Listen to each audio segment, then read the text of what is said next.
ఆధునిక వైద్య సేవలు ఇప్పుడు అందుబాటులో 10 రూపాయలకే. అనంతపురం నగరంలోని గుత్తి రోడ్డు సమీపంలో ఉన్న శ్రీ లక్ష్మీ ఎముకల నరముల ఫిజియోథెరపీ మెడికల్ రీహాబిలిటేషన్ సెంటర్ ప్రత్యేక ఆఫర్ ప్రకటించింది. బీపీఎల్ తెల్ల రేషన్ కార్డుదారులకి కేవలం 10 రూపాయలకే వైద్య సేవలు అందిస్తున్నారు. ఈ వైద్య కేంద్రంలో ఆర్థరైటిస్, నరాల సమస్యలు, పక్షవాతం, సయాటికా, స్పాండిలైటిస్, డిస్క్ సమస్యలు వంటి అనేక సమస్యలకి ఆధునిక చికిత్స అందిస్తోంది. అలాగే ఆపరేషన్ తర్వాత అవసరమైన ఫిజియోథెరపీ చికిత్స కూడా ఇక్కడ లభ్యమవుతుంది. డాక్టర్ కోనంకి శ్రీధర్ చౌదరి అనుభవజ్ఞుడు, వివిధ అంతర్జాతీయ డిగ్రీలు కలిగిన నిపుణుడు ఈ కేంద్రానికి వైద్య సేవలు అందిస్తున్నారు.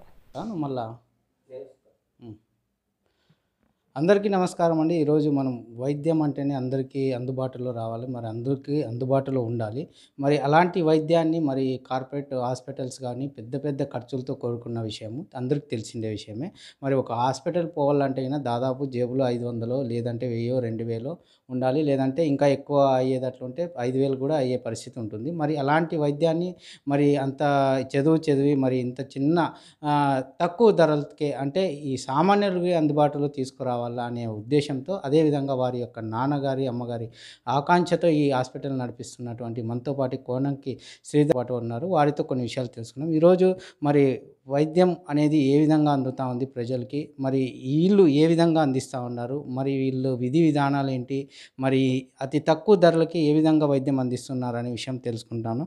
అందరికీ తెలుస్తూ ఉంది. మరి అందరూ కూడా మన కర్నూలులో చూసుకున్నట్టే 5 రూపాయల డాక్టర్ తెలుసు. మరి ఇక్కడ వచ్చేసి 10 రూపాయల డాక్టర్తో ఈరోజు ముందుకు వస్తున్నారు. మరి ఆ 10 రూపాయల డాక్టర్ విషయం ఏంటి, ఆ 10 రూపాయల డాక్టర్ ఏం అందిస్తున్నారు అనే విషయాలు ప్రజల కోసం మనము తెలియజేస్తున్నాము D3 న్యూస్ ద్వారా. సార్ చెప్పండి, మరి ఈరోజు 10 రూపాయలు కాన్సెప్ట్తో మీరు బయటకు వస్తున్నారు. మరి 10 రూపాయలు డాక్టర్ అంటే ఏంటి, అసలు ఆ 10 రూపాయల కథ ఏంటి? ముందుగా మీకు నమస్కారం. 10 రూపాయల డాక్టర్ అని ఎందుకు పెట్టామంటే, ఇదేదో సంక్రాంతి ఆఫరో, ఆషాఢ మాసమో, లేకపోతే రంజాన్ ఆఫరో, క్రిస్మస్ ఆఫరో కాదు. 10 రూపాయలు అనేది ఏంటంటే, దాదాపు 6 సంవత్సరాల కిందట నేనే ఒక ఘోరమైన యాక్సిడెంట్కి గురయ్యి నా మోకాలు చిప్ప దాదాపు 12 పీసులు అయిపోయింది. ఈరోజు కూడా నా మోకాలు చిప్ప మీద 26 కుట్లు ఉంటాయి. 10 నెలలు నేను ఏదైతే నరకం అనుభవించినానో, 10 నెలలు నేను ఏదైతే పైకి పోకుండా కింద నడవలేకోకుండా ఏదైతే నేను జాగ్రత్తలు తీసుకున్నానో, కేవలం మంచం మీద తప్ప కిందికి దిగలేనటువంటి పరిస్థితి. 10 నెలల తర్వాత నేను ఎప్పుడైతే మొట్టమొదటి అడుగు వేశానో, నాకు మా తండ్రి గారు నేర్పించినది, చెప్పిన విధానం ఏమంటే, నువ్వు నడిస్తే కాదురా జీవితంలో, నీలాంటి వ్యక్తులు నడిచినప్పుడే నీ జన్మకు, నీ జీవితానికి సార్థకత ఉంటుందని వారు చెప్పడం, ఆ మాటలు నన్ను కదిలించడం. 10 నెలలకు నేను దిగాను తప్ప, నేను నరకాన్ని చూసి దిగాను కాబట్టి నేను 10 రూపాయలు పెట్టడం జరిగింది తప్ప, ఇదేదో వ్యాపారం కోసమో లేకపోతే ఇంకోటే కాదు. ఎందుకంటే చాలామంది వేరే జిల్లాలో 5 రూపాయలు పెట్టిండొచ్చు, రూపాయి పెట్టిండొచ్చు, వారి నేపథ్యం వేరు. కానీ నా నేపథ్యం, ఒక రోడ్లో యాక్సిడెంట్ కుక్క రావడము, మా తండ్రి గారు నేను పోతుంటే, మా తండ్రి గారి స్నేహితుని కోసం వెళ్తుంటే, అది కూడా సహాయం చేయడానికి పోతుంటే, ఆ కుక్క కోసం కాలు కింద పెట్టడం, మోకాలు చిప్ప మొత్తం ఫ్రాక్చర్ అయిపోవడం, బెంగళూరు కొలంబియా హాస్పిటల్కి వెళ్ళడం, అక్కడే ట్రీట్మెంట్ తీసుకోవడం, దాదాపు నెల రోజులు హాస్పిటల్లోనే ఉండి, దాదాపు 10 నెలల పాటు మంచం పైనే ఉండి, దానికోసం నేను 10 రూపాయలు పెట్టాను తప్ప ఇంకా వేరే ఉద్దేశం అయితే కాదు. అంటే ఈ 10 రూపాయల ట్రీట్మెంట్ ఏంది అందుతా ఉంది, అసలు ఈ ట్రీట్మెంట్ ఏమి ఇస్తారు ఇక్కడ? ట్రీట్మెంట్ ఇక్కడ కేవలం ఓన్లీ మాది అనంతపురం జిల్లాలో, నేను ఇక్కడే శ్రీ విద్యానికేతన్ స్కూల్లో చదువుకోండేది. దాని తర్వాత intermediate Bapuji junior college BiPC ఇక్కడే చేసిండేది. దాని తర్వాత అనంతపురం జిల్లాలో మొట్టమొదట ఫిజియోథెరపీ కాలేజు నాది గవర్నమెంట్ సీటు. సో 2002 బ్యాచ్ ఇక్కడ కస్తూరి ఫిజియోథెరపీ కాలేజ్ మాతోనే స్టార్ట్ అయింది. ఈరోజు దాదాపు 24 బ్యాచ్లు బయటకు వచ్చాయి. ఉమ్మడి జిల్లాలో ఉన్నటువంటి ఫిజియోథెరపీ డాక్టర్స్ ఆల్మోస్ట్ 90% అందరూ కూడా నా జూనియర్సే. అయితే ఎప్పుడైతే ఇక్కడ ఫిజియోథెరపీ కంప్లీట్ అయిపోయిందో, హైదరాబాద్ ఉస్మానియాలో నేను అవసర్జన్ చేశాను. దాని తర్వాత ఎగ్జామ్స్ రాసి న్యూజిలాండ్కి వెళ్ళాను. అక్కడే 8 ఇయర్స్ అక్కడే పీజీ కూడా చేశాను. సో అక్కడే ఎంఎస్ సైకాలజీ చేయడం, post graduate diploma in geriatric medicine చేయడము, దాని తర్వాత అక్కడే మాస్టర్ ఆఫ్ ఫిజియోథెరపీ చేయడము, దాని తర్వాత సర్టిఫికేట్ ఆఫ్ స్పోర్ట్స్ మెడిసిన్ చేయడం, అంటే అంతర్జాతీయ స్థాయిలో అంతర్జాతీయ ప్రమాణాలతో వైద్య విద్యను అభ్యసించడం. దానికి మా తల్లిదండ్రులు సహకరించడం, మా సోదరుడు సుధీర్ కుమార్ సహకరించడం, ఇవన్నీ ఒక నేపథ్యం. అయితే ఈ 10 రూపాయల విద్య అనేది ఏంటంటే, అందుకే మా సెంటర్ పేరు క్లినిక్కో లేకపోతే హాస్పిటల్లో అని పెట్టలేదు. మేము కేవలం rehabilitation medical centre Shri Lakshmi ortho neuro, ఇది గుత్తి రోడ్లో ద్వారకా ఫంక్షన్ హాల్ పక్కన ఉంటుంది. సో ఉదయం 6 గంటల నుంచే పేషెంట్లు వచ్చింటారు. ఎందుకంటే ఒక పేషెంట్ పడే తపన, బాధ ఎలా ఉంటుందో అది నేను ఆల్మోస్ట్ అన్నీ అనుభవించిన. నాకంటే ఇక్కడ పెద్ద పేషెంట్ కూడా ఎవరు లేరు ఇంతవరకు. ఎందుకంటే మామూలు మోకాలు నొప్పులు వస్తాయి, ఆర్థరైటిస్, భుజం నొప్పి వస్తుంది, ఫ్రోజన్ షోల్డర్, నడు నొప్పి వస్తుంది, డిస్క్ బల్జ్, L3 L4లో ప్రాబ్లం ఉంటుంది, మెడ నొప్పి వచ్చింది, C4 C5లో ప్రాబ్లం ఉంటుంది, కానీ నేనే ఒక పెద్ద పేషెంట్ని, నేనే ఒక డాక్టర్ని. సో ఇక్కడ కేవలం ఫిజియోథెరపీ అత్యాధునికమైన వైద్య పరికరములతో మా సొంత బిల్డింగ్లో మా తండ్రి గారి కోరిక మేరకు, మాదేమి ట్రస్టో దాతలో లేకుంటే హుండీనో లేకపోతే ఇంకోటో ఎవరు లేరు.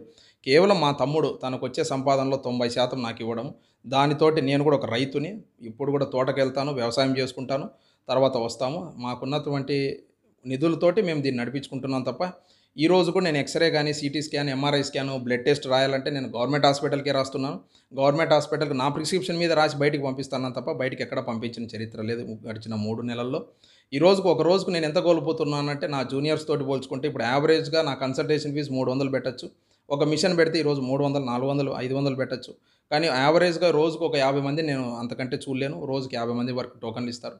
50 ఇంటూ మనం ₹3 వేసుకున్నా, 300 వేసుకున్నా ₹15,000 నా కన్సల్టేషన్ ఫీజు నేను కోల్పోతున్నా.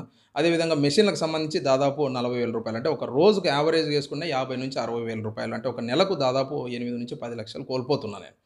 అంటే సమాజానికి ఇవ్వడము ఎంత గొప్పదో సమాజానికి మిగిలించడం కూడా అంతే గొప్పది. దీంట్లో ఎటువంటి రికమెండేషన్స్ ఉండవు, ఏముండవు.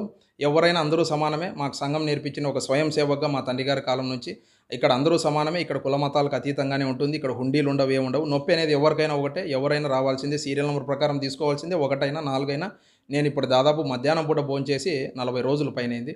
ఉదయం సాయంత్రం మాత్రమే భోంచేస్తాము. ఎందుకంటే మధ్యాహ్నం ఎందుకు భోంచేయమంటే ఆల్మోస్ట్ పేషెంట్లు అందరూ ఉంటారు, వాళ్ళ ముందర వెళ్ళి భోంచేయడం అంటే అది నాకు మనసు ఒప్పదు. ఎందుకంటే ఒకప్పుడు నేను కూడా పేషెంట్నే కాబట్టి. సో ఇది మా విధానం అండి.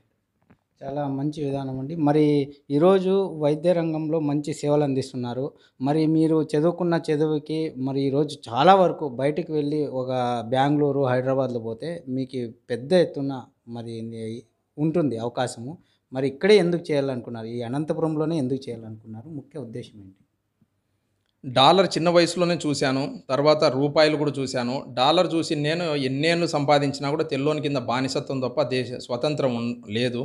సో అందుకు కృష్ణదేవరాయలు గారు చెప్పినట్లు తెలుగుదేలయందు దేశంబు తెలుగు, నేను తెలుగు వల్లబుండ, ఎల్ల నూపులు గొలువే బాసాడి దేశ భాషలందు తెలుగు లెస్స అన్నారు. అంటే మన తల్లిని, మన మాతృభాషను, మన మాతృదేశాన్ని మర్చిపోయినవాడు మానవుడే కాదు, మృగంతో సమానం. అందుకు నేను చదువుకోండేది గవర్నమెంట్ సీట్ తోటి. మరి నా తోటి సోదరులు ఈరోజు అనేక సమస్యలతో బాధపడుతూ నేను మాత్రం లగ్జరీగా విలాసవంతంగా బతికేది దాన్ని బతుకండ్రని నాకు తెలిసింది. అందుకే చిన్న వయసుకే దేవుడు నాకు ఎక్కువ చూపించాడు, ఎక్కువ చూశాను. ఎందుకంటే దాదాపు 40-50 సార్లు హెలికాప్టర్లో తిరగడము ఫారిన్లో ఉన్నప్పుడు, ఎందుకంటే ఎయిర్ అంబులెన్స్ అక్కడ. సో అక్కడ ఉన్నటువంటి అవకాశాలు ఒక ఎన్ఆర్ఐ, ఒక గ్రీన్ కార్డ్ అవన్నీ కాదనుకొని మా తండ్రి గారి కోరిక కోసము ఇక్కడ వచ్చాను. సో ఇక్కడే ఉంటాము. మా సొంత బిల్డింగ్ వారు కట్టించారు. సో దీన్నే కంటిన్యూ చేస్తాం. చూస్తారు కదండి, మరి చక్కటి డాక్టర్ ఈరోజు మా D3 న్యూస్లో పరిచయం అయ్యారు. మరి ఈ అవకాశాన్ని ప్రజలు కూడా వినియోగించుకోవాలా. మరి ఇంత మంచి అవకాశం ఇస్తున్న మన అనంతపురం ప్రజలు ఎంతో అదృష్టం చేసుకోవడం జరిగిందని తెలుస్తూ ఉంది. మరి ఇలాంటి డాక్టర్లకి గవర్నమెంట్ కూడా మరింత చేయూత ఇస్తే ఇంకా బాగా చేస్తారని అనుకుంటున్నాము. మరి దీనిపైన కూడా ఆలోచించాలి గవర్నమెంటు. అలాగే ఎంతోమంది ఈ నరాలు బలహీనత కానీ ఫిజియోథెరపీగా బాధపడే వాళ్ళు ఇక్కడికి వచ్చినట్లయితే అతి తక్కువ ఫీజుతో వాళ్ళు నయం చేసుకొని వెళ్తూ ఉన్నారు. మనకు చూస్తూనే ఉండండి D3 న్యూస్ అనంతపురం.